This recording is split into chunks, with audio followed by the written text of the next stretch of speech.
pohon mangga, pohon jambu, atau rambutan, dan masih banyak yang lainnya. Pohon berbuah biasanya memiliki jenis pohon besar dan tinggi. Pohon besar selain membahayakan karena tumbang, biasanya memiliki energi negatif dan disukai oleh para makhluk halus karena mereka suka tinggal di tanaman yang berbuah.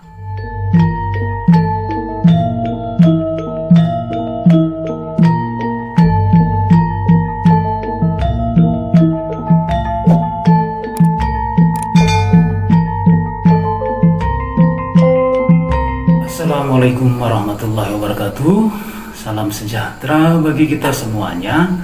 Salam Om Swastiastu, Namo Buddhaya, salam kebajikan, sampurasun, rahayu, rahayu, rahayu. Sahabat E2 TV yang dirahmati Allah Subhanahu wa Ta'ala, segala puji hanyalah milik Allah Rabbi yang memberikan ribuan nikmat kepada kita, yaitu nikmat yang terpenting adalah sehat walafiat, sehingga kita bisa ketemu lagi di channel ini yang insya Allah diberkahi Allah Subhanahu wa Ta'ala. Pada kesempatan kali ini saya akan berbagi tentang 5 jenis tanaman pembawa sial berdasarkan Islam dan primbon Jawa. Namun sebelum kalian melanjutkan menyimak video ini, bagi teman-teman E2 TV yang sudah subscribe, like, komen, dan share, saya doakan semoga disehatkan lahir dan batinnya, mendapatkan uang tak terduga 100 miliar, dan semua hutang-hutangnya lunas. Amin ya robbal alamin. Sering kita melihat tanaman yang tidak cocok ditanam di depan rumah karena bisa membahayakan, membuat lingkungan kotor, kumuh, memiliki energi negatif yang akan membuat penghuni rumah kurang bergairah, males, dan membawa sial sehingga dapat menghambat rezeki penghuni rumah, bahkan membuat usahanya mudah bangkrut. Oke, kita langsung saja kita simak untuk 5 jenis tanaman penghambat rezeki yang tidak boleh ditanam di depan rumah. Untuk yang pertama adalah tanaman buah. Tanaman buah yang sering ditemukan adalah pohon mangga, pohon jambu, atau rambutan, dan masih banyak yang lainnya. Pohon berbuah biasanya memiliki jenis pohon besar dan tinggi. Pohon besar selain membahayakan karena tumbang, biasanya memiliki energi negatif dan disukai oleh para makhluk halus karena mereka suka tinggal di tanaman yang berbuah. Keberadaan makhluk halus akan berakibat tidak baik terhadap penghuni rumah. Rezeki akan terhambat, bahkan usaha akan mudah bangkrut. Kemudian yang kedua adalah tanaman rimbun. Pohon rimbun yang sering kita temui adalah pohon beringin, pohon asem, dan pohon bambu. Pohon rimbun cenderung membuat lingkungan menjadi kotor, kumuh, gelap, suram. Dari luar rumah akan tampak seram. Menurut Islam, lingkungan kotor dan kumuh merupakan tempat favorit para makhluk halus, dan malaikat pembawa rezeki gak mau masuk kecuali malaikat maut. Sedangkan menurut primbon Jawa, pohon rimbun dan rindang merupakan sarang makhluk halus genderuwo, pocong, dan kuntilanak.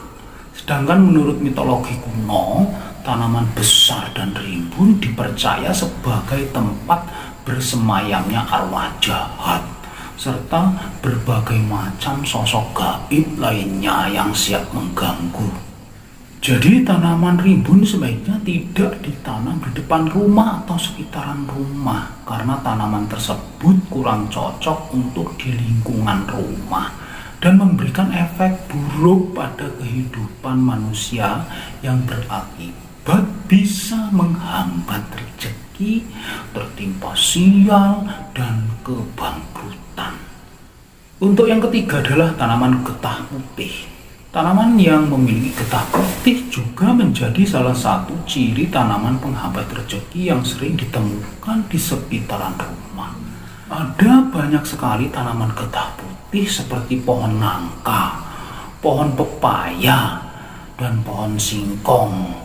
Masih banyak yang lainnya yang tertanam atau tumbuh sendiri di pekarangan rumah. Ini lantaran tanaman getah putih mengundang energi negatif datang ke rumah, sehingga rezeki pun jadi terhambat, yang membuat usaha gampang bangkrut dan jatuh miskin. Untuk yang keempat adalah tanaman tinggi dan berbatang langsing. Tanaman penghambat rezeki yang kerap ditemukan di pekarangan rumah adalah tanaman tinggi tetapi berukuran kecil atau langsing. Jenis tanaman ini menjadi pengundang energi negatif datang ke dalam rumah. Energi negatif ini akan menutupi cahaya dalam rumah, sehingga rezeki enggan masuk ke dalam rumah. Jika sudah demikian, maka usaha apapun yang dilakukan akan mudah bangkrut. Tanaman tinggi dan langsing yang sering ditemukan di sekitaran rumah seperti pohon kelapa yang paling banyak, pohon pinang, pohon pepaya juga banyak, pohon palem besar, dan lain sebagainya.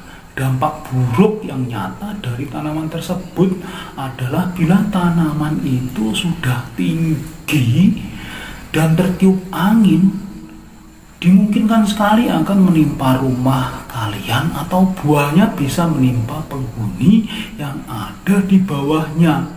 Yang lebih fatalnya lagi menimpa orang lain. Kemudian yang kelima adalah tanaman bunga kuburan.